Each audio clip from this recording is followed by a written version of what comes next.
Alright, a little review on solving absolute value equations. So the first thing you always need is you need to get that absolute value by itself. Meaning, so here's our equal sign. That's what's going to separate our left side from our right side. So whatever's on the same side with your absolute value sign, like the 3 and the -1, those things need to be canceled out. The only thing that we want left on that side is everything inside the absolute value. The things outside of it, we need to cancel out. Okay, so just like with an equation, the first thing we're going to want to do is cancel out what's being added or subtracted, right? So to cancel out a -1, we're going to want to add 1 to both sides. Okay? -1 plus 1 is 0. So on this left side, we're left with 3 times x plus 2, or 3 times our absolute value of x plus 2. And then on the right side, 8 plus 1 is 9. Okay?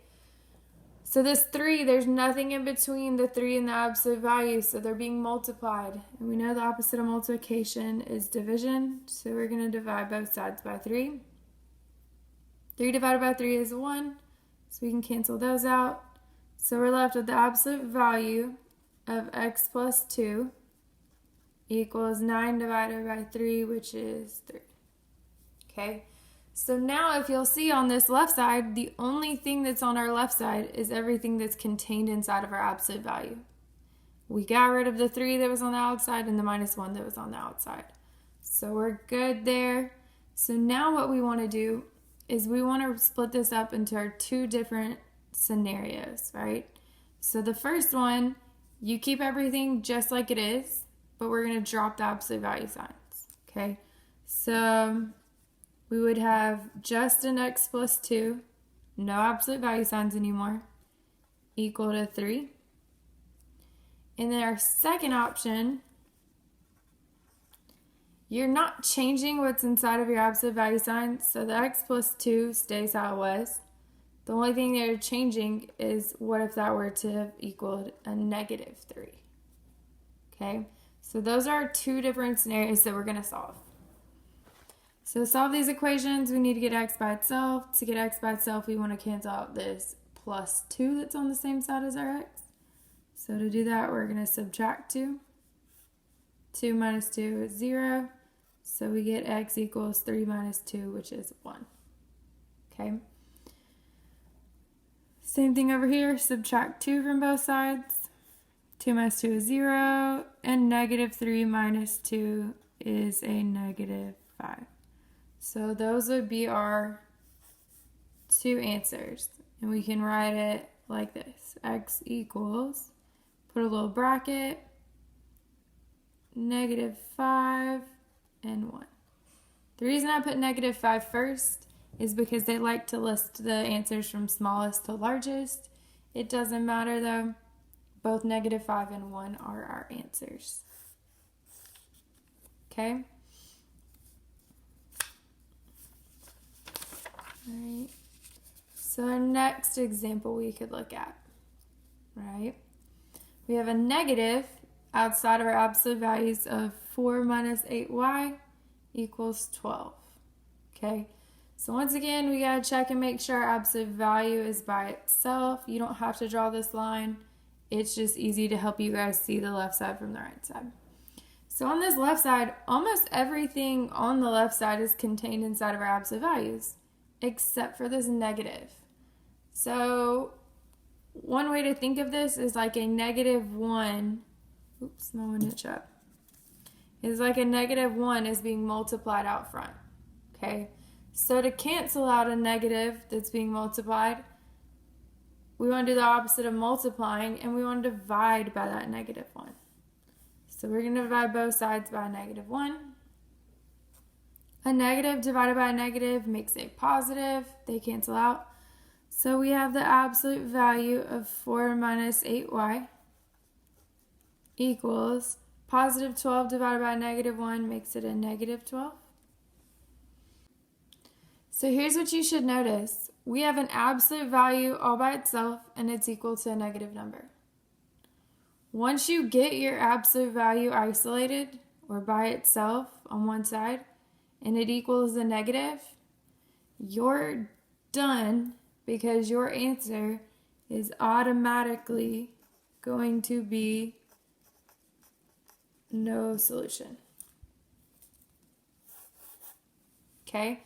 The reason being, absolute value can never equal a negative number. Okay? Never. Never, never. Because absolute value is talking about the distance. So distance away something, or the distance something is away from 0, right? The answer to this can never be a negative 12 distance away from 0.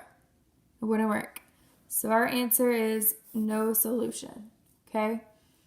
Up here, it was equal to a positive 12. But that doesn't matter because it wasn't by itself. You have to get your absolute value isolated and then see if it equals a negative number.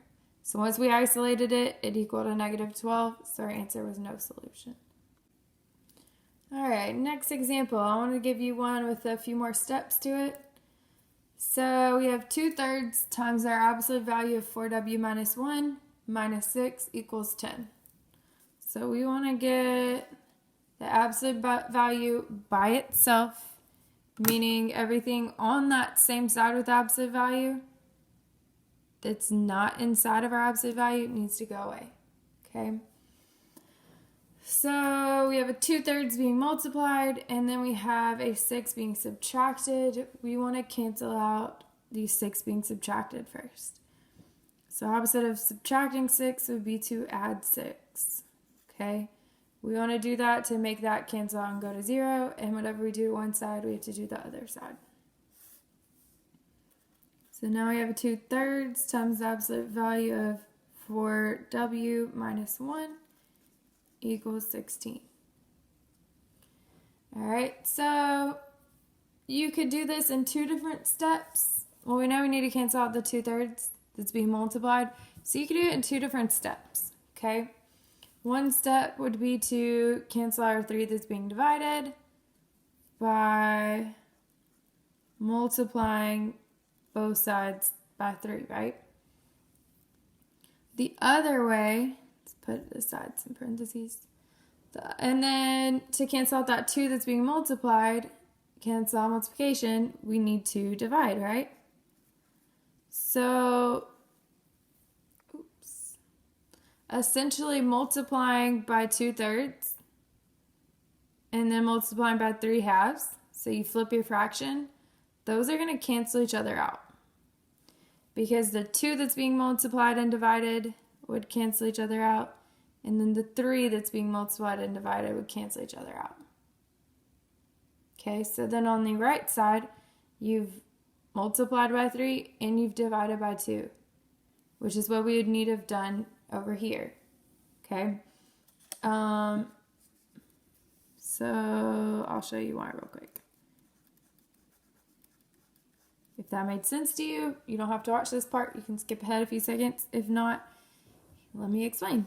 So 2/3 times absolute value of 4w minus 1.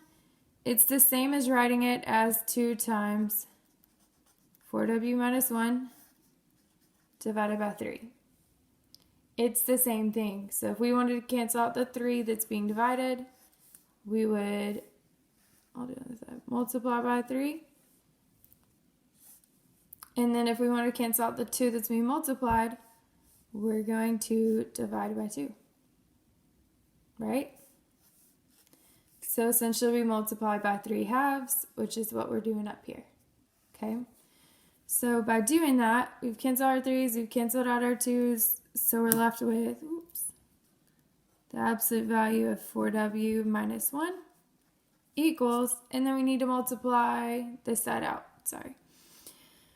So really this is like 16 over 1 times 3 over 2. 16 times 3 gives us 48, and 1 times 2 gives us 2. 48 divided by 2 gives us 24. So now we have isolated our absolute value. Our absolute value is equal to a positive number, so now we can set up our two different scenarios. Okay, so one is leaving it exactly the same, except we're going to drop our absolute values, right? Because we're talking about what's inside equaling 24. So 4w minus 1 equals 24 is one of our scenarios. The second one, okay, would be keeping what's inside of the absolute values the same. So still 4w minus 1, okay? But instead we're going to equal it to a, what if what was inside had equaled a negative 24, okay? So 4w minus 1 stays the same for both. One we're equaling to a positive 24 and one to a negative 24. And then we're going to solve for our two solutions. So to get w by itself, you first want to cancel out the subtraction by doing the opposite and adding.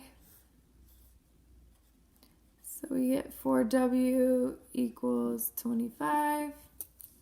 Oops, let me erase this. I'm going to run out of room. All right, dividing both sides by 4. And we get w equals, we'll just leave that as a fraction. It doesn't simplify, okay? And then our second scenario was 4w minus 1 equal negative 24. So we're going to add 1 on both sides here. We get 4w equals a negative 23. Divide both sides by 4. And we get w equals negative 23 over 4 as our other answer. And that fraction also doesn't simplify.